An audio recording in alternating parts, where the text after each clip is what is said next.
Hola amigos, buenas tardes de nuevo. Abordamos ahora, bueno, creo que esto sería el quinto capítulo, me parece, del serial que estamos dedicando al tratamiento filosófico de la izquierda o del posmarxismo de la sociedad contemporánea, la llamada sociedad tardoindustrial.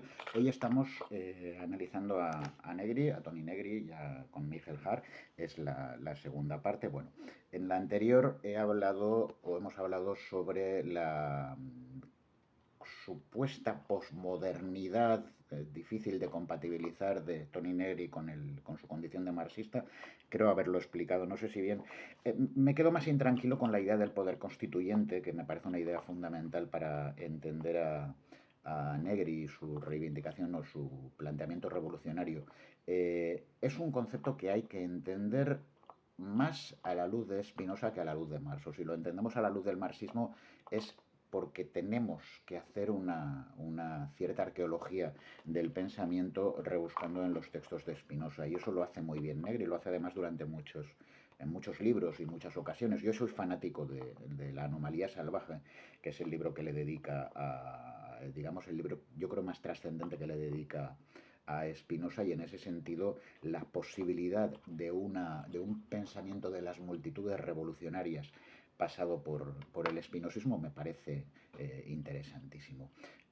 Concepto heredero de esa transgresión, ese gesto tan transgresor que lleva a cabo Negri escarbando en el viejo Spinoza, tiene una segunda, digamos, una segunda visión, una segunda versión en un concepto igualmente importante, lo sitúo a la misma altura y directamente entroncado con ese concepto del poder constituyente, que es el concepto de la multitud. Yo creo que es bastante sabido que Negri plantea la sustitución de la categoría del proletariado por la categoría de la multitud. A grandes rasgos, la multitud es el concepto para definir al pueblo, vamos a llamarlo así, aunque no es lo adecuado en Negri, pero es al agente revolucionario que surge en el posfordismo. Y de igual manera que el proletariado, nunca olvidemos esto, porque Marx lo tenía clarísimo, es un invento, entre comillas, de la burguesía industrial. La multitud, tal como la entiende Toni Negri, es una consecuencia de la gran mutación del modo de producción y de las relaciones de producción capitalistas que se producen con la civilización tardoindustrial y lo que denominamos como el posmodernismo, el posfordismo, perdón.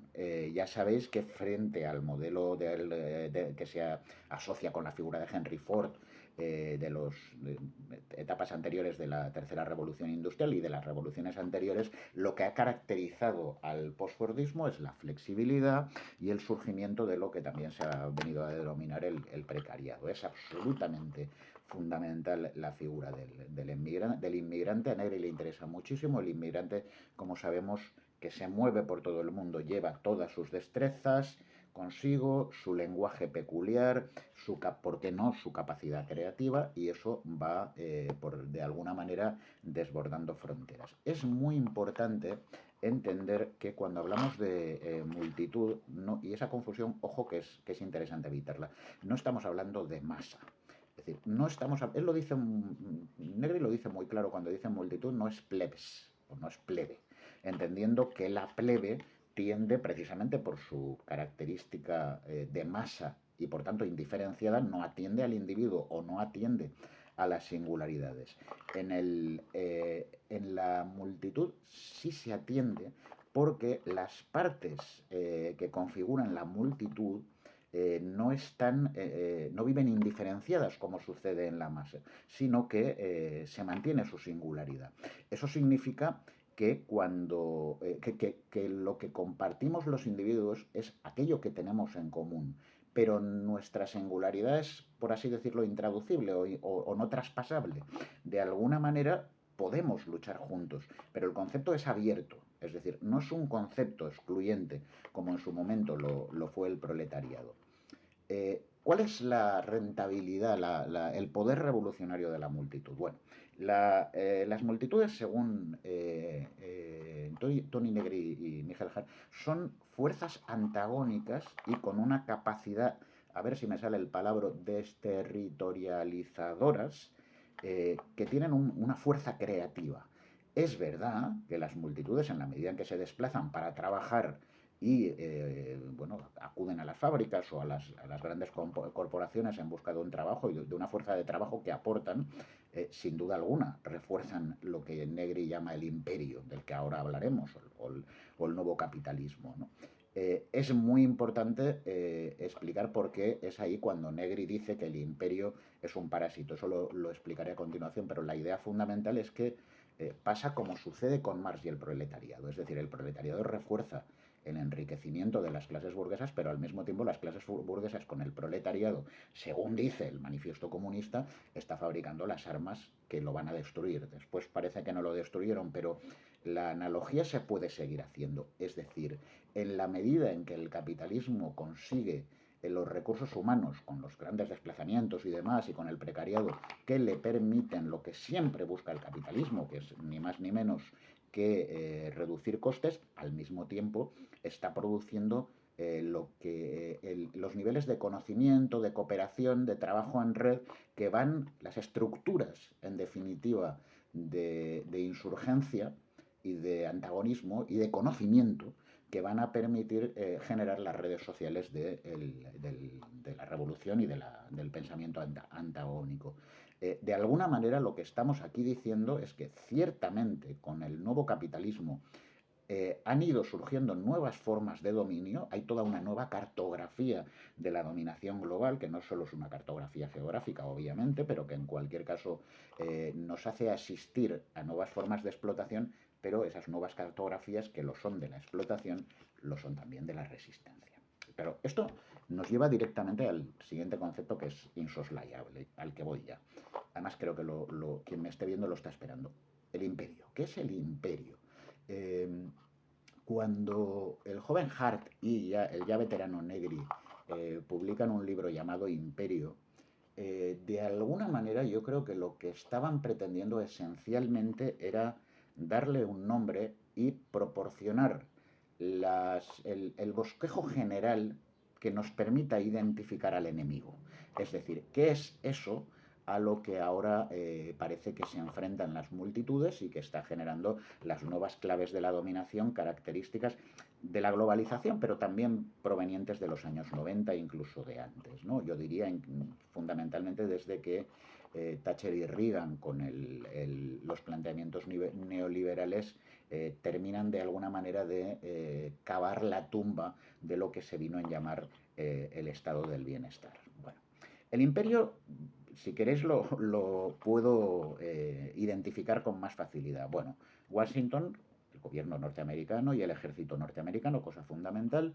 Como el imperio no es un estado-nación, no hay que confundirse. Es decir, Washington y el ejército norteamericano no es que trabajen para los americanos, trabajan para el imperio. Y el imperio es un conglomerado de cosas.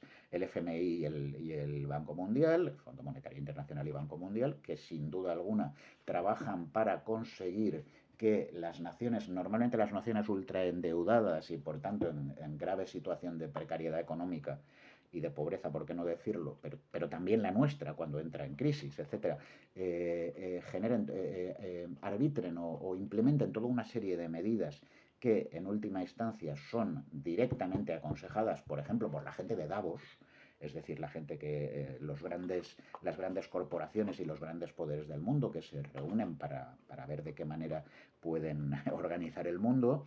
Hablaríamos también del Consejo de Seguridad de la ONU. Ojo, no digo la ONU en general, sino el Consejo de Seguridad, en el que sabéis que están las 5 grandes naciones y con el derecho de veto, que es lo que, por ejemplo, está sirviendo para que ahora mismo no haya una condena unánime de las atrocidades que está haciendo Israel. Bueno, pues luego una serie de organismos, en definitiva, por resumirlo, organismos nacionales y globales que en última instancia están unidos por la misma lógica, que es la lógica del capitalismo financiero, ¿eh? Y en definitiva una lógica de la dominación. Es característico del imperio que su aparato es descentrado, es decir, no hay un centro. Aquí nos sirve muy bien Foucault y su microfísica, es decir, no hay un aparato. Yo he nombrado Washington, el FMI, incluso Davos si queréis, ¿no? Pero en última instancia el aparato está desterritorializado. Es decir, no hay manera de atacarle en un punto. Ya puede Bin Laden lanzar los aviones que quiera contra las Torres Gemelas. En última instancia, el mecanismo del imperio es adaptable y flexible. Y es adaptable y flexible porque funciona de una manera dispersa, siempre con la misma plantilla, siempre con la misma lógica, pero sin un centro claramente visible desde el que emanan todas las instrucciones. Claro, eso no. Es verdad que aquí estamos asistiendo a una modificación en el modelo de los estados nacionales, que es lo que llamaríamos el modelo post-westfaliano.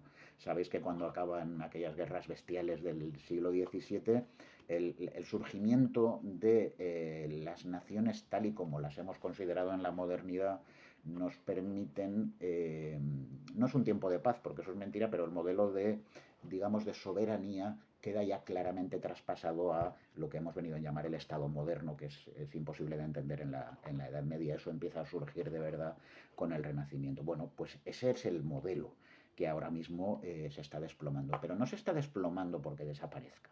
Es decir, los estados-nación, claro que tienen una función, pero esa función está al servicio del imperio. Esos los aparatos de Estado y de poder de los grandes estados-nación tienen un objetivo fundamental que es, en definitiva, asegurar, hacer cristalizar el poder de los más ricos, ¿no?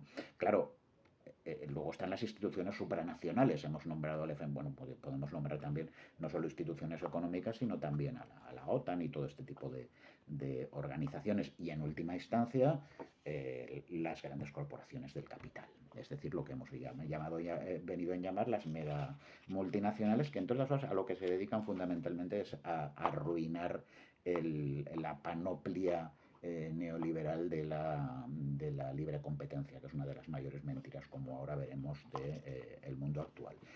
Parte fundamental de todo este entramado es el estado de guerra sistémico. Yo creo que deberíamos empezar a dejar, no digo de indignarnos, pero desde luego sí de sorprendernos por fenómenos como los que estamos viendo actualmente, con distintos focos de insurgencia bélica en el mundo, que bueno, de los que podemos acusar a determinados locos o a determinadas personas violentas, ¿no? Pero en última instancia lo que te está diciendo Negri es que el estado de guerra es sistémico y que sobre todo desde el 11S, antes he nombrado a los de Bin Laden y demás, desde el 11S de alguna manera lo que ha quedado claramente instituido y además metabolizado por las poblaciones es que el Estado tiene que ejercer, los grandes estados tienen que ejercer una función de vigilancia frente al terror, frente a la amenaza, porque de alguna manera esa amenaza es también dispersa y permanente y horrorosa, y por lo tanto está plenamente justificado que seamos todos de alguna manera vigilados o ultravigilados, y la nueva tecnología lo permite, que para eso ha surgido, entre otras cosas, y al mismo tiempo nos permite, como diría, o les permite incluso en muchos casos violar las leyes. Es decir, las leyes supuestamente sacrosantas, derechos humanos y demás del derecho internacional se pueden saltar. Uno, pues a la gente a la que quiere torturar la traslada desde su tierra hasta o desde su país hasta en un avión hasta no sé dónde y ahí procede. Y ese tipo de planteamientos, en la medida en que son tolerados, es porque de alguna manera se nos ha adiestrado en asumir que, bueno, pues el modelo aquel de la paz perpetua del que hablaba entre las naciones, del que hablaba Kant, pues ya ha sido sustituido por una especie, o está en trance de ser sustituido por una especie de leviatán jovesiano. ¿Por qué? Porque estamos en guerra. ¿Contra quién? Pues dicen que contra el terror. En última instancia es claramente un mecanismo imperial. Claro, ¿y qué es la guerra ahora? ¿No? Yo recuerdo cuando Baudrillard decía aquello que la guerra del Golfo no había tenido lugar y demás.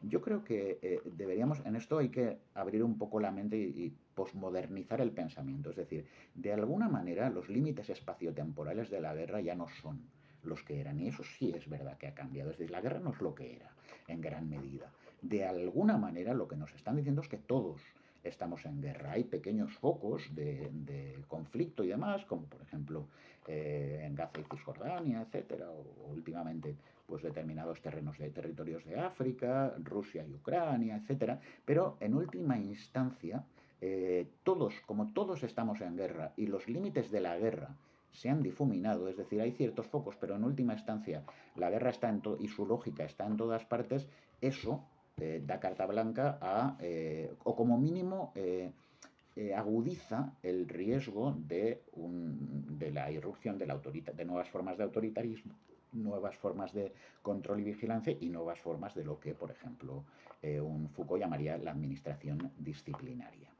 Esto ya hay varias interpretaciones, por ejemplo, el célebre Agamben te diría que estamos en una especie de estado de excepción permanente, como si, bueno, él escribió un libro que se llamaba Lo que queda de Auschwitz y viene a decir algo así como que en última instancia la lógica instaurada por la guerra contra el fascismo y demás, pues nos pone en situación de tener la democracia permanentemente abaratada o en riesgo de ser puesta en suspenso porque hay un peligro continuo, ¿no? Bueno, podéis pensar también si queréis, en Samuel Huntington y su teoría esta de Oriente y Occidente, que de alguna manera revalúa el planteamiento de Carl Smith, según el cual en la política no hay justicia a la que asociarse y acciones injustas de las que separarse. No, lo que hay es amigo y enemigo.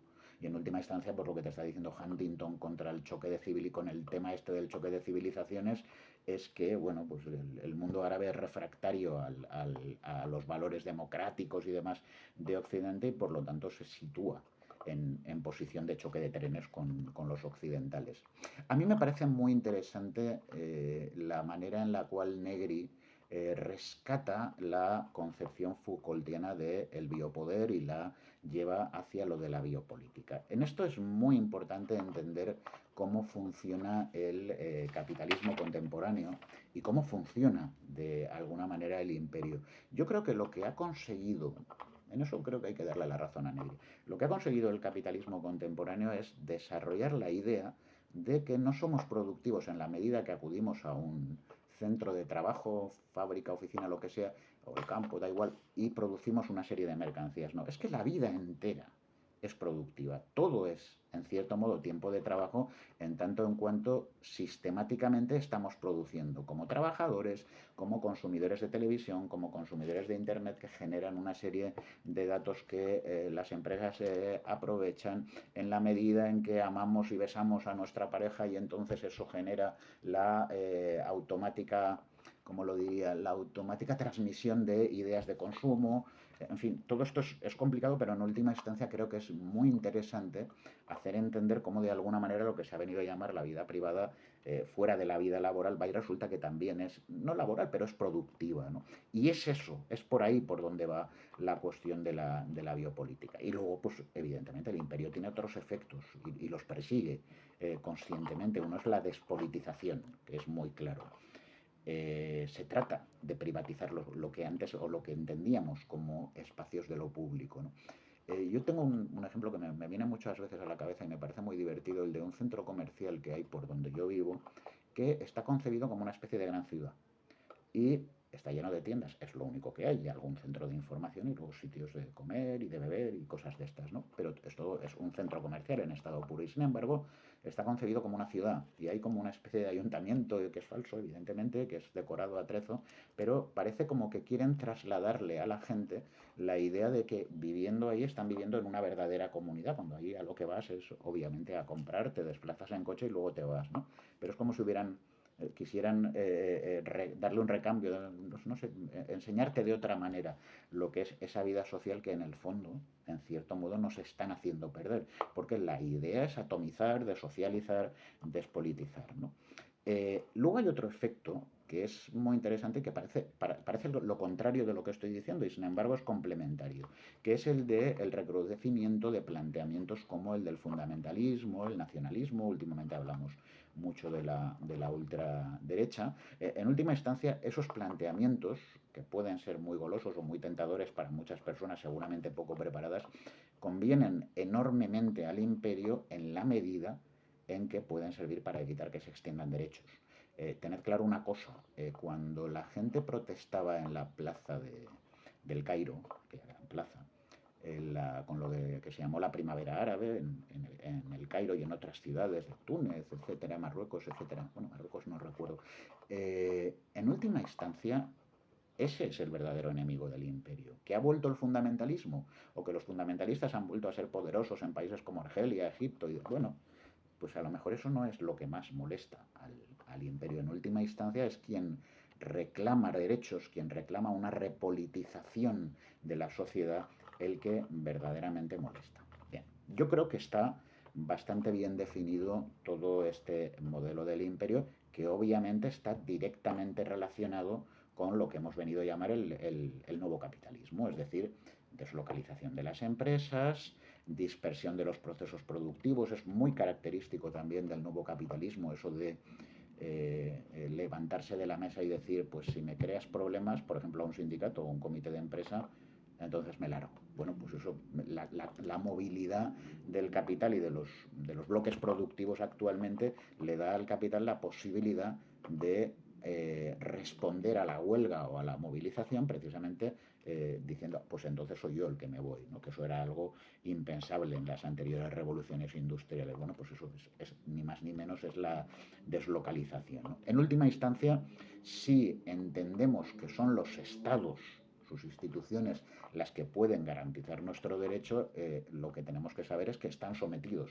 a las transnacionales, a las cuales no les interesan nuestros derechos, les interesa la rentabilidad. Y en última instancia, siempre van a presionar a los estados para conseguir desregulaciones, por ejemplo, respecto a derechos laborales, porque por mucha publicidad que hagan de la libertad y este tipo de cosas, en última instancia las empresas lo que quieren es lo que manda, lo que dicta la ley del capitalismo, que es abaratar costes. En última instancia, yo creo, como mínimo, de todo esto que estoy diciendo, no pienso que alguien haya de salir comunista, pero como mínimo empezar a desconfiar ya, eso sí que me parece esencial, y a desnudar el planteamiento absolutamente farsante de lo que se ha venido a llamar el neoliberalismo. El neoliberalismo es una enorme mentira porque se contradice, se autorrefuta. Es decir, liberal, si yo no lo entiendo mal, es libre mercado. Pero en última instancia, primero, el libre mercado, pero desde tiempos de Adam Smith siempre ha estado protegido por poderes estatales, lo cual es importantísimo tenerlo en cuenta, ¿no? Y poderes estatales con toda su maquinaria bélica, ¿no? Pensemos en Gran Bretaña, que era la tierra de este señor, ¿no? Pero en última, también de alguna manera se contradice en la medida en que esos estados a los que tanto se critica resulta que destruyen el mercado libre precisamente porque desarrollan leyes monopolistas y leyes que favorecen a las megacorporaciones, ¿no? Es verdad que las fórmulas que el FMI impone a los estados, sobre todo a los estados débiles, son la desregulación, la privatización, la reducción de la deuda pública. Eso está muy bien. Pero la cuestión no es si queremos más o menos Estado, sino o si queremos o no control del Estado. La cuestión es qué tipo de control del Estado queremos. Y eso no tengo ninguna duda que ahí la agenda es impuesta por Davos, por las grandes corporaciones. En definitiva, de lo que se trata con el liberalismo no es de promover la libertad, por mucho que se empeñen los seguidores de Milton Friedman y Hayek y toda esta gente. Lo que verdaderamente se propone es expropiar de la riqueza a la sociedad. Lo que pasa es que eso evidentemente se va a vender de otra cosa. Y eso lo hemos visto clarísimamente en la última gran recesión, cuando se decía aquello muy acertadamente en las manifestaciones populares de no es una crisis, es una estafa, o no es una crisis, es capitalismo. Eh, ¿Se puede mercantilizar todo? ¿Qué es lo que en el fondo está detrás de ese discurso? Bueno, es difícil. Negri siempre te va a decir que es problemático mercantilizar la ciencia, mercantilizar el conocimiento y mercantilizar el amor. Pero sí que es verdad que ese es el objetivo del neoliberalismo. Negri siempre apuesta por la idea de lo común. Y lo común no siempre puede ser mercantilizado. De alguna manera, con lo del tema del biopoder, es verdad, o de la biopolítica, es verdad que se ha entendido que el capital no solamente produce mercancías, sino que produce también subjetividades. Ahora bien, para producir eso necesita movilizar grandes recursos humanos y tecnológicos. Esos recursos tecnológicos, a nadie se le escapa que el modelo de trabajo hegemónico que tenemos hoy en día es el informático y por tanto el inmaterial, desarrolla una serie de nexos, unas redes de cooperación y unas formas, unas autopistas de información, como se le dice, que dan lugar a formas de relación y de conocimiento que benefician en parte al capital, pero que también le amenazan. ¿Por qué? Pues, por ejemplo, por el surgimiento de lo que se ha venido en llamar, Negri quiero recordar que lo utiliza mucho, el cognitariado, que a mí me parece una idea también muy interesante, aunque parezca un palabro. Es decir, primero, no es verdad, o sea, que Negri diga que solo hay trabajo inmaterial. Eso, para empezar, sería una estupidez que Negri no diría nunca. Negri lo que te dice, claro que hay trabajo industrial y claro que las industrias se han desplazado a China y claro que hay primer sector en todas partes, si no, no viviríamos. De hecho, la mayoría de la gente no trabaja con un ordenador y demás. Sí, pero ese es el modelo hegemónico en nuestra sociedad, de igual manera que en el siglo XIX, con la revolución industrial, el modelo fábrica impuso sus ritmos y su lógica a el resto de sectores, en este caso el primer sector. Bueno, pues eso es exactamente lo mismo que pasa en la actualidad, es decir, el modelo tecnológico informatizado de las redes de comunicación y demás se ha impuesto y ha impuesto su lógica a todos los demás. Por lo tanto, en ese sentido sí que es hegemónico, ¿no?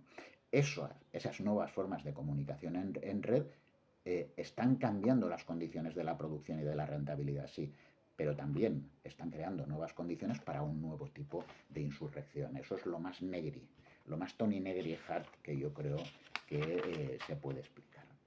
Acabo que no quiero alargarlo más. Existe la posibilidad, ahora que hemos definido correctamente, creo, lo del imperio, ¿qué es el imperio? Bueno, Negri cree firmemente en la posibilidad de un contrapoder. Lo que pasa es que ese contrapoder surge en el interior.